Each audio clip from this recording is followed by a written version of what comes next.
ಮಕ್ಕಳಿಗೆ ನೋಟ್ಬುಕ್ ವಿತರಿಸಿ ಮಾತನಾಡಿದ ಕರವೇ ಜಿಲ್ಲಾಧ್ಯಕ್ಷ ಎಂಆರ್ ಲೋಕೇಶ್, ನಾಡು, ನುಡಿ, ನೆಲ, ಜಲ, ಸಂಸ್ಕೃತಿ, ಕನ್ನಡಕ್ಕೆ ಸಂಬಂಧಪಟ್ಟ ಯಾವುದೇ ವಿಚಾರಕ್ಕೆ ಧಕ್ಕೆ ಬಂದಾಗ ಬೀದಿಗಿಳಿದು ಹೋರಾಟ ನಡೆಸುವ ಮುಂಚೂಣಿ ನಾಯಕ ನಾರಾಯಣಗೌಡ ಅವರ ಹುಟ್ಟುಹಬ್ಬವನ್ನು ಸರ್ಕಾರ ಆಚರಿಸಬೇಕೆಂದು ಒತ್ತಾಯಿಸಿದರು. ಕನ್ನಡ ಇಲ್ಲದ ಸಾವಿರಾರು ನಾಮಫಲಕಗಳನ್ನು ಬೆಂಗಳೂರು ರಸ್ತೆಗಳಲ್ಲಿ ನೆಲಕಚ್ಚುವಂತೆ ಮಾಡಿ ಹೋರಾಟ ನಡೆಸಿದರು. ಇದರಿಂದ ಎಚ್ಚೆತ್ತುಕೊಂಡ ಸರ್ಕಾರ ತಕ್ಷಣ ನಾಮಫಲಕಗಳಲ್ಲಿ 60% ಕನ್ನಡ ಇರುವಂತೆ ಕಾಯ್ದೆ ಜಾರಿ ಮಾಡಿದೆ.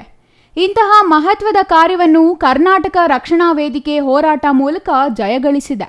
ಕರ್ನಾಟಕದಲ್ಲಿ ಕನ್ನಡಿಗರಿಗೆ ಉದ್ಯೋಗ ಮೀಸಲಾತಿ ಕೊಡಬೇಕು, ನೆರೆಯ ರಾಜ್ಯಗಳಿಂದ ಆಗಮಿಸಿ ಕರ್ನಾಟಕದಲ್ಲಿ ನೆಲೆಸಿ ಉದ್ಯೋಗ ಗಿಟ್ಟಿಸಿಕೊಂಡಿದ್ದಾರೆ. ಕನ್ನಡ ನೆಲದಲ್ಲಿ ಬೆಳೆದವರಿಗೆ ಉದ್ಯೋಗ ಇಲ್ಲದ ಪರಿಸ್ಥಿತಿ ನಿರ್ಮಾಣವಾಗಿದೆ ಎಂದರು.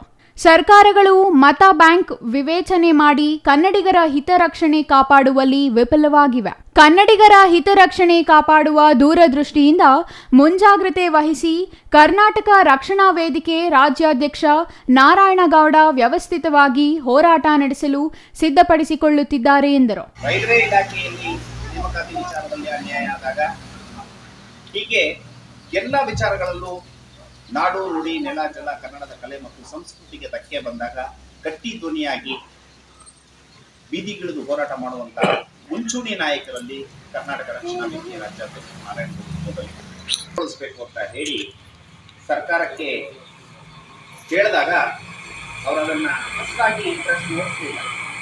ನೇರವಾಗಿ ಕರವೇ ಕಾರ್ಯಕರ್ತರ ಬೀದಿಗಿಳಿಬೇಕಾಯಿತು.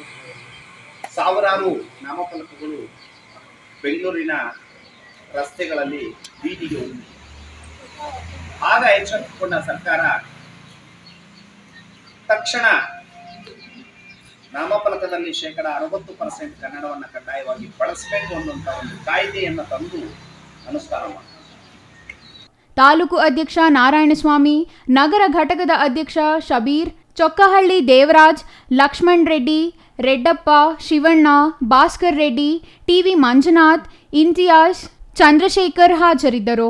GL Shankar, CTV news, Chintamani.